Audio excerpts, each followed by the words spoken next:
First of all, maybe up front, I'm not an expert necessarily in ethics of data. I think you have more experts on this side. But I work with companies, primarily large international companies, many of them based in Switzerland, not exclusively, but most of them. And maybe I can just give you a bit of a flavor of what I see, what actually concerns those companies and what doesn't. So when I think about corporates, I mean, this is a big word, and I think we first of all maybe need to dissect a little bit the word. So I think on one hand, we have the companies that we all know now that basically drive on data-driven services. So Facebook, Google, you name them, TikTok, but also platforms that you might use. I use quite a bit. I'm a cyclist. I use Strava. I put all my data on Strava all the time.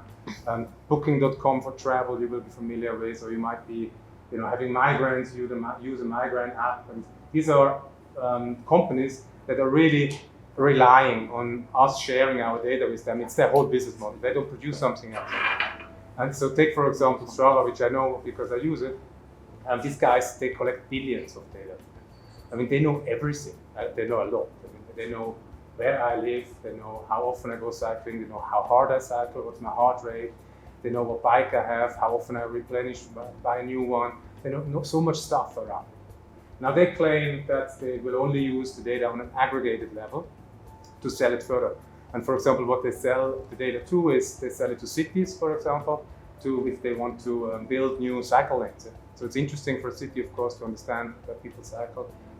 Unique data. So they claim they sell it like that. Or they sell it to bike manufacturers because they're interested in the habits, the user of their bikes. So we have to believe in them, and I think they really rely on the trust that we give them. If we don't give the trust, then they don't have a business. Now, I think we have GDPR. You might know this regulation that is there. So if I kind of quit my license with them, I can say delete my data, and then they have to delete all the data. So that's a mandatory thing. They have to delete. But it's a bit silly, right? It's a bit like, if I want to move out of my house, I have to destroy it. So it's like, there's a big asset there.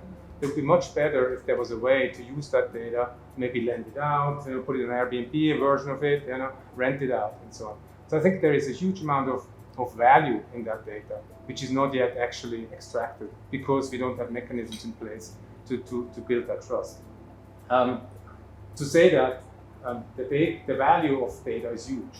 We've done a study in Accenture a couple of years ago. It was US-centric, but we figured out that it's around 750 billion of value that's being lost because of lack of trust.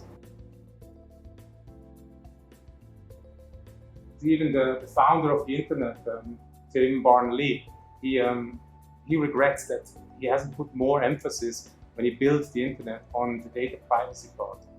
And so he and the team, they created this company called Solid.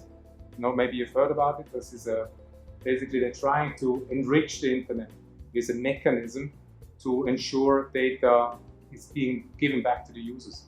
So this Solid basically works like that. As user, I can say data entity back to my bike. I can say my bike information. I give it, I get something for it, but I determine which apps in this world are allowed to use it. If I'm an app developer, I will have plenty of thousands of different user information. And I can say I want to use that, I have to pay for that, of course. And those user information are sitting on a construct called a pod. This is a technical sort of infrastructure and regulates user access rights. But this is something that this guy is working on. It's an interesting concept. So this is, I think, the industry of platform-based businesses. Now in Switzerland, I don't know how many of you work in these businesses. Most of my clients don't. They are either business to consumer or business to business companies. So maybe around the business of consumer companies, these are the big companies. We all know the big brands, the stuff we consume, drinks, food. We go to Migros, all the stuff they produce, luxury goods, all these things. These companies really are just at the beginning of this whole thing. They are trying to get information from consumers in order to better sell their products.